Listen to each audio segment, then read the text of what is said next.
Champions লিগে এবার বাজে শুরু করা রিয়াল মাদ্রিদ সরাসরি পরের ধাপে জায়গা করে নিতে পারবে না, এখনই তা মেনে নিয়েছেন কোচ কার্লো আনচেলত্তি। ম্যাচ বাকি আছে আর মাত্র 3টি। পয়েন্ট টেবিলের যা অবস্থা তাতে সম্ভাব্য বাস্তবতা উপলব্ধি করে ফেলেছেন কার্লো আনচেলত্তি।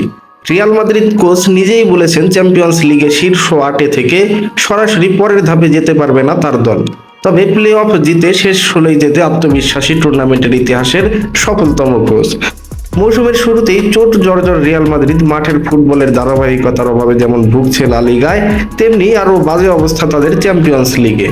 নতুন চেহারার টুর্নামেন্টে এখনো পর্যন্ত 5 ম্যাচের স্রেফ 2টিতে জিততে পেরেছে তারা। চ্যাম্পিয়ন্স লিগের সফলতম দলটি এবার এখনো পর্যন্ত 36 দলের আসরে 24তম স্থানে আছে মাত্র 6 পয়েন্ট নিয়ে। নতুন সংস্করণের এই লিগে শীর্ষ 8 দল সরাসরি খেলবে শেষ 16। নবম থেকে 24তম স্থানে থাকা দল লড়বে 2 লিগের প্লে অফে। টিকে থাকার লড়াইয়ে মহা গুরুত্বপূর্ণ ম্যাচে মঙ্গলবার রিয়াল লড়বে ইতালিয়ান ক্লাব আতালান্তার বিপক্ষে। ম্যাচের আগে আনচেলত্তি বলেন, প্লে অফ খেলে হলেও পরের ধাপে যেতে তার বিশ্বাসের কমতি নেই। তিনি বলেন, 3 পয়েন্টের চেয়ে গুরুত্বপূর্ণ কিছু আপাতত নেই, এটা আমাদেরকে সহায়তা করবে পরের ধাপে যেতে।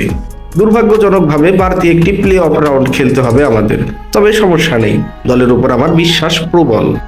তবে কোচ আনচেলত্তির যতই প্রবল বিশ্বাস থাকুক না কেন, দলের যা অবস্থা তাতে শেষ পর্যন্ত শেষ 16 রিয়াল মাদ্রিদ জায়গা করে নিতে পারবে কিনা সেটা দেখা সময়ের অপেক্ষা।